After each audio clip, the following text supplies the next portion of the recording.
Hello, welcome to episode 25 of the Coffee, Yarn, and Dinosaurs podcast.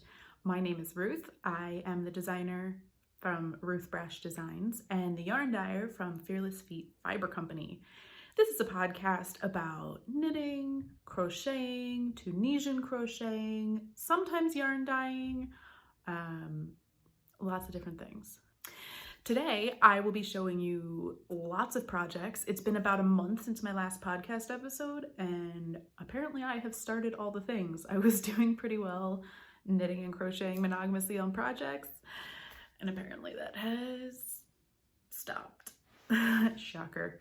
So, before we start with the knitting and crochet content, I'm going to do, this is the Coffee, Yarn, and Dinosaurs podcast. So I want to talk a little bit about coffee, just for a minute. I have been mostly, I always have coffee with me when I podcast. I just do. I've been doing mostly instant coffee. Shock, horror, dun, dun, dun. Because I have found that I have lost my skill for making real coffee. I'm not really sure what it is. In the past, I've done drip coffee, I've done French press, and actually, funny story, I brought some up with me to show you. I just got I got the little sample pack from Bravewood Beanery, and it smells amazing. Okay, they're small batch, like hand roasted, so good. And she even ground it for me because I apparently selected the grounded option. Oops. And so I tried it with my French press, and after the second batch, my French press actually broke. So I currently have no method of making coffee except for instant coffee. And I'd actually like feedback from you guys because I've tried drip coffee, I've tried a French press. Once upon a time, I tried one of those Keurig ones where you could fill your own little basket so you don't pay exorbitant amounts of money for the little K-cups. And I seem to have lost my touch for making coffee. So I'd love to know what you guys recommend, what you do for your coffee. I've been looking into AeroPresses, I've been looking into pour over, just trying to figure out like what in the world I want to do, because I really do want to keep drinking this coffee because it's really, really good and really smooth. Even with my crappy coffee making skills, this came out of the French press with this really like rich, smooth flavor. So I want to keep drinking this coffee, but I need a way to make this coffee, and I would love your guys' feedback, what you have found you prefer the most. Because while I really like coffee, I don't really know much about the technicalities of how it's made, and I know that there is, to some extent, like a chemistry behind it, that you can make it taste not bitter and crazy like I do, but I don't know how to do that, so, you know, help me, Obi-Wan Kenobi. I want to know about your coffee making. So that is coffee. Oh, and this is, she actually has a trial pack, which I thought was cool. 3 different roasts. I already drank the other one. But it was 3 of these. So they're 2 ounces each. It was 6 ounces for 15 bucks. Hand roasted coffee, you know, cool. Okay, so WIPs. I have so many WIPs to show you. Oh, goodness. I have an entire laundry basket sitting down here that's literally just like full of stuff to show you. Before we do that though, I want to show you my one and only finished object. Look at that. It's finished, it's finished. I have been working on this blanket for a while now. Ooh, I think I left myself a little bit farther away from the camera. I've been working on this for a while now, and I absolutely, absolutely adore it. It is a baby blanket. One of my sisters-in-law is having twins. She's having boy-girl twins, so this is for the boy. And this pattern will be coming out soon. I have to shoot one more video tutorial for it, and then I'm gonna send it to my tech editor. So she will be editing this, and then it'll be up for testing. And you guys can make your own. I am so excited about this. This is like, it just came out so perfectly. I originally started this blanket because I was really fed up with my other projects, and I just wanted to like doodle. This is the equivalent of me doodling with yarn. And I just wanted to kind of doodle and play around and see what would happen, because I wanted to try these like the squares and triangles are Tunisian entrelac, and I wanted to try the Tunisian entrelac, but once I got like the triangles in, I was like, you know, I'm gonna get really bored if all I do is the entrelac. So let me throw in some regular crochet. So this is a fusion between Tunisian entrelac and a regular crochet ripple blanket, and I adore it. So this is done. This is the only thing I have finished, but I'm very, very happy that I finished it, because the baby shower, we're doing a drive-by baby shower for her, because we're in a state that's in, you know, like total lockdown. So we're doing a drive-by baby shower in like a week. So this one is done. Let me show you the girl blanket. The girl blanket, by the way, let me show you this. The girl blanket is in a bag that I sewed myself. I am not a professional sewist. I do not sell project bags. I don't even really make project bags that often, but I had this faux leather. So it's all synthetic, but it looks really cool. And I put little feet on the bottom of it and put a little magnetic doohicker, handles, and I lined it. I just feel so fancy. Basically, this is my solution to, I didn't want to spend $90 on a handmade project bag. And it's not that they're not worth it, but if you want a project bag or a tote this size, you're looking at like $90 to $100. And I would rather spend money on yarn or just not spend that money at all. So I decided to make mine. And I found this a couple months ago on sale at Joann's. Same for this. It's just like half a yard of the pleather, so it was maybe like $6 for that fabric, and you know, like $3 worth of that fabric. So this whole entire thing I probably made for under $20. And I'm very pleased with it, especially because I still have more of the fabrics left over. It didn't take as much fabric, because like you don't need a whole, you know, you don't need a whole yard of fabric to do this. So ta-da, pretty snazzy. For me. For me, I'm sure some of you guys who sew all the time are like, I see everything you did wrong there. Like, yes, I do too, but it's okay. I'm happy. So my girl blanket is way bigger. Like, look how big this is. Okay, I don't even know if I can show you, because it's on a circular needle. The border is on a circular needle, but this is a really, really big blanket. So this is a bias garter stitch square.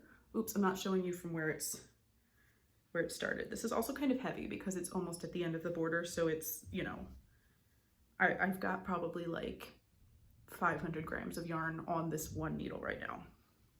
So anyway, it is, there we go, a bias garter stitch square in the center. And then I picked up the stitches along the outside of the square to do this border. And for those of you who know my designs, this border might look a little bit familiar to you, because I am using the Ode to Summer flower along the border. So it's gonna be some lovely, right up here, there's gonna be a lovely bobbly flower. And I will make sure that I take a video before I send this off to the mom, because like I said, the baby shower is in a week, and I don't anticipate doing a full-on podcast in another week, but I will make sure that I show this to you guys. So the yarn in the center is Lion Brand Comfy Cotton Blend, and it is a cotton acrylic blend, because I tend to not really use wool when I make blankets, because baby blankets are going to get spit up on, they're going to get dragged around the house, and a wool that would be durable enough is also going to be scratchy. So I wanted something machine washable that can just get thrown in the wash and get, you know, snuggled and dragged around forever. So this is Lion Brand Comfy Cotton Blend. And then this pink is, I brought a skein of it up with me because I knew I would forget. Knit Picks Comfy Worsted in the Peony colorway. And funny story, this I had actually intended to order their fairy tale, which is like it's much brighter than this. It's much more purpley. It's I don't know how to explain it, but it's a much more vibrant and purpley color than this. And this arrived and I was really disappointed, and I almost threw it up on Ravelry for destash. Like I considered returning it to Knit Picks. I considered doing it for destash because this is just not a color that I would normally go to. But when I saw the gray, I was like, what can I put on the border for this? What would make good flowers? And I pulled this out and went, oh my gosh, they're the right warmth. Like this is a very warm gray and this is a very warm pink. So the tones together just work out perfectly. So this is this big, and this is actually fully written up already. And once I finish my sample, I will send it to my tech editor and then it'll be tested and published for you guys. So if you are interested in testing either the Tunisian entrelac blanket that I just showed you or this knitted blanket, be on the lookout. I have a tester sign up list that you just get an email notification if you're interested in testing. I do appreciate it when I get comments or direct messages that say, hey, I'm interested in testing that pattern XYZ, but the way that I do my notifications is I do it off of the email sign up list. So while I appreciate if people say, hey, I'm interested in testing, if you say that to me, I'm still going to direct you to the email sign up list. So because it's that much easier for me to just send it out to everybody. End of spiel, hat off. So, okay, so I'm doing those. And while I was waiting for this big long, this is a 50-inch circular needle.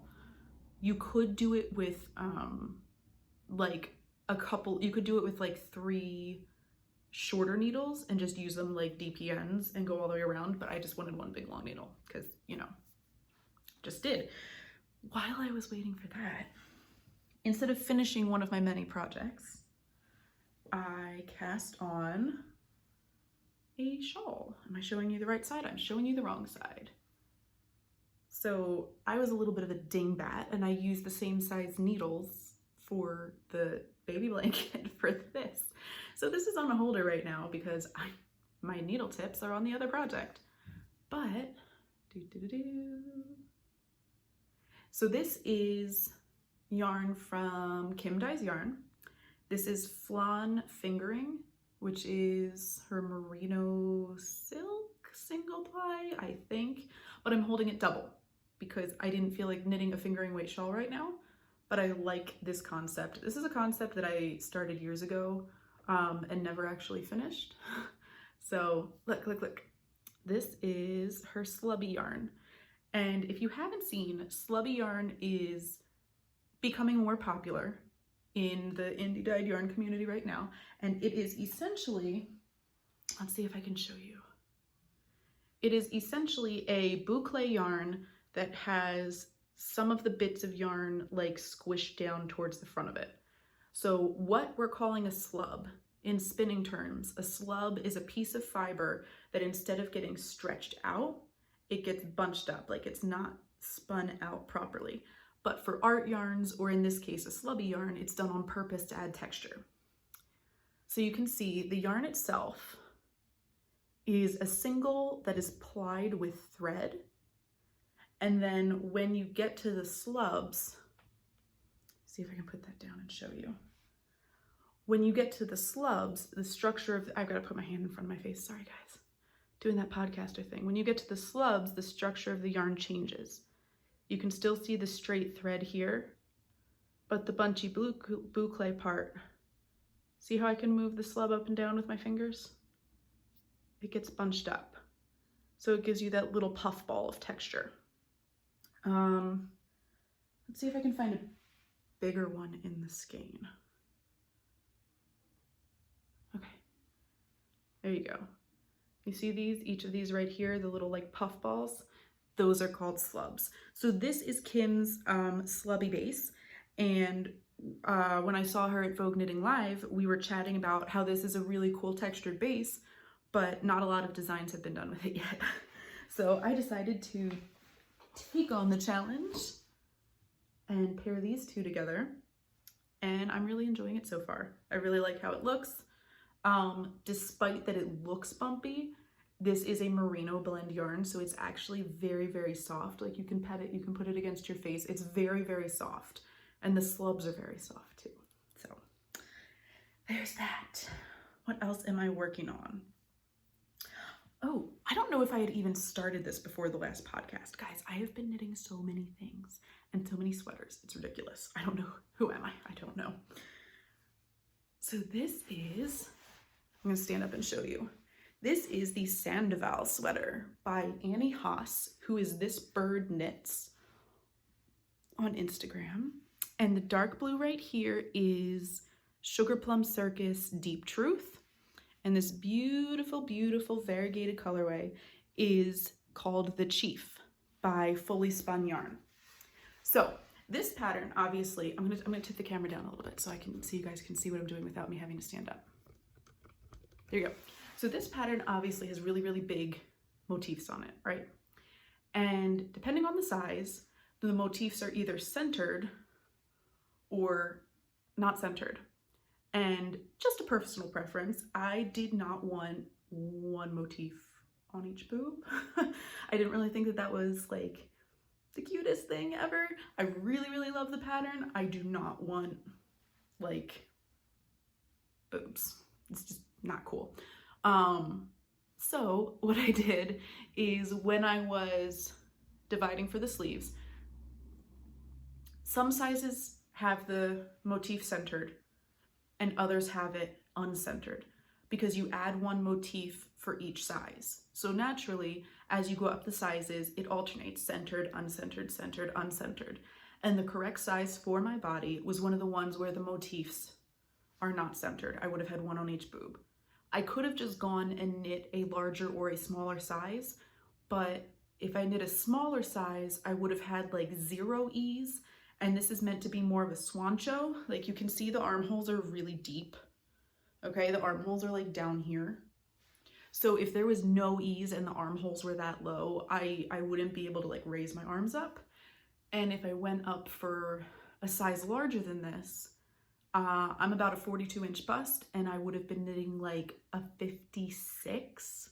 So 12 inches of positive ease is just a little more than I'm willing to go with. So I chose the size that is right for me technically. And then when I went to split the sleeves, I scooched over the stitch count by the amount of half a motif. So what it ended up doing is instead of having the motifs like this, it scooched the pattern over, and now it's nicely centered, which is just what I wanted, and I'm super duper excited about this. I have not tried it on yet, but this is my like Skype and Zoom project, you know, because we're doing all of these Zoom chats and video chats and stuff like that. So this is my current Skype / Zoom / whatever video call. Oh, I can put the camera back up. Project, because it's just stockinette in the round now, and because it's a really big sweater, it's a lot of stockinette in the round. So it's nice to have something that I can just like zip around in a circle without looking at it. So this may be a little bit slow in the finishing because it is now my, I'm just gonna pick it up when I'm on Zoom project. But I really, really love it. Oh, and by the way, okay, so this Fully Spun yarn, Brooke, who is the dyer from Fully Spun, she dyes the roving, she dyes the unspun wool, and then she sends it to a mill and they dye it, or I mean, they spin it up, which I think is super duper cool, and I want to show you the yarn. So, check that out. It looks just like hand spun yarn. You may have seen there is a fairly popular and fairly expensive brand called Spin Cycle Yarn, and that is what the designer used for the sample for this. But it's a lot of work, and I am a fan of paying dyers and designers what their work is worth. However, for a sweater, I cannot pay $60 for a 100-gram skein of yarn, especially when I'm gonna need 2 of them. Like I can't do it. So this at the time of purchase was, I think, $30 for 100 grams, which is literally half the price. It's still expensive, but the amount of work and the amount of processing that goes into this makes it totally worth it. So this goes, it's like a gradient. It goes from, you can see, it goes from blue to orange. There's some pink in there. It's just very pretty. So I am looking forward to wearing this. Of course, I'm working on sweaters now that the weather is getting warm and whatever. And yes, there is a theme. I know that I'm on a blue and orange kick, right? So okay, like blue and orange here, blue and orange here. Everything I'm attracted to right now is blue and orange. And I don't really know why, it is what it is. I likes what I likes. So, next WIP, I'm super excited to show you guys. And the reason is because this has been in process for such a long time. This is another upcoming design. This is my first knit sweater design ever. And there's lots of strings hanging out, so just excuse that because it's still a work in progress. But look at this. Okay, so check this out. The sleeves are done because I wanted to be able to just focus on knitting the body, and I wasn't like 100% sure how much yardage I would have to make the body long enough. So look at that sleeve. Look at that sleeve. I love it so much. So this is another one that this is already at the tech editor. The tech editor is working on it, and when she is done, hopefully I will have the sweater sample done too, and we can put it into testing and we can publish it. This is pretty much what designing is like. It's pretty much just a constant cycle of, for me, I write the patterns before I actually knit or crochet them up. So, because that's just how my brain works. I have a this is kind of funny. I have a non-visual imagination, okay? So I don't actually, in my mind's eye, like if I close my eyes, I don't see anything when I say visualize something. So I can't actually see in my mind what the design is going to look like when it's done. I just have a knowledge of these concepts that work well together. So I write out the pattern knowing that my ideas will work well together. I know that my math is sound. A lot of tech editors will come back to me and be like, hey, your math is spot on. This works really well. And I'm like, well, thank you, because I can't imagine it in my head. So I just have to know if I work the numbers this way, this is what the pattern will do.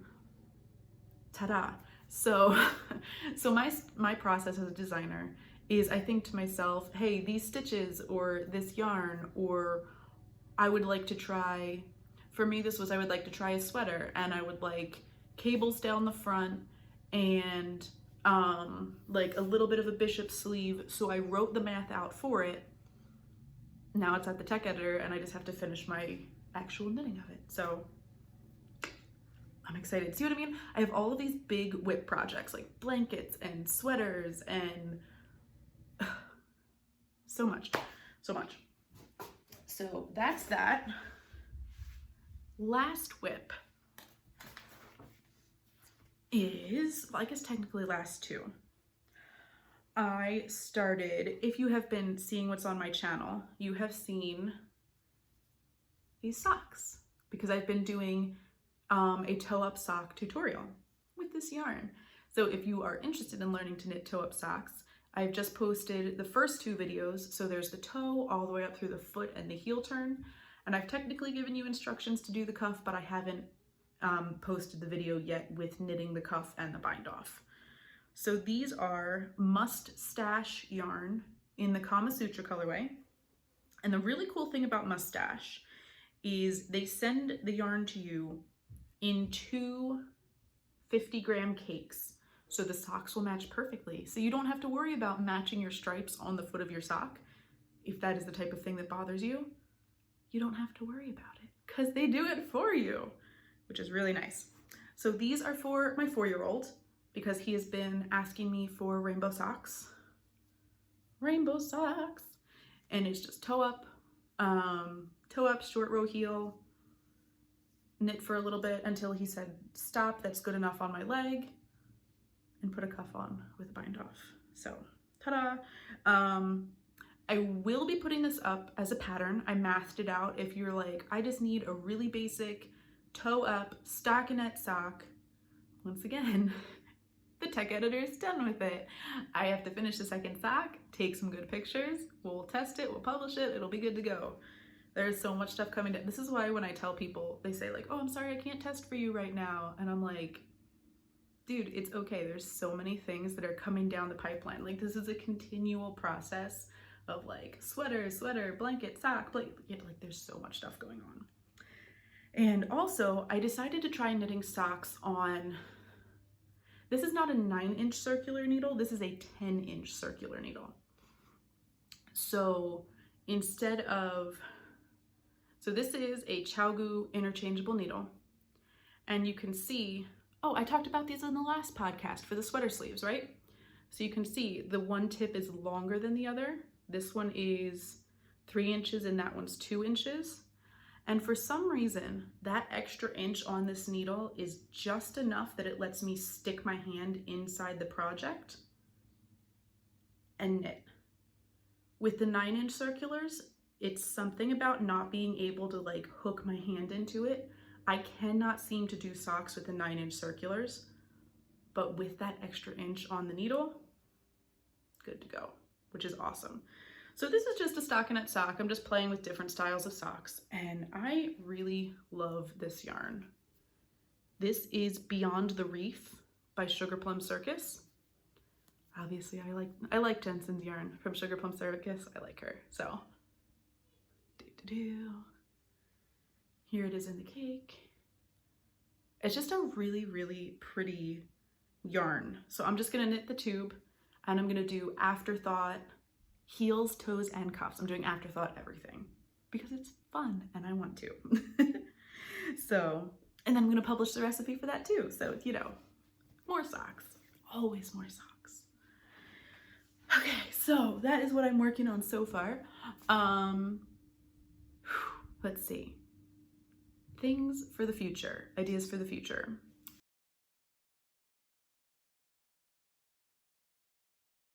That is what I'm working on. I'm glad that I was able to take a couple minutes and catch up with you guys. Things have been busy around here. I don't know if things are busy with you, but with kids home and my husband home, for some reason, it's just been really busy. So I hope you guys are doing well. I would love to hear from you, even if it's just like, hey, I watched the podcast. Yes, cool, thank you. Just knowing that you guys are watching encourages me to keep making these videos, you know, keep talking to you. So thank you for watching. I hope you guys are doing well. I'll talk to you later. Bye.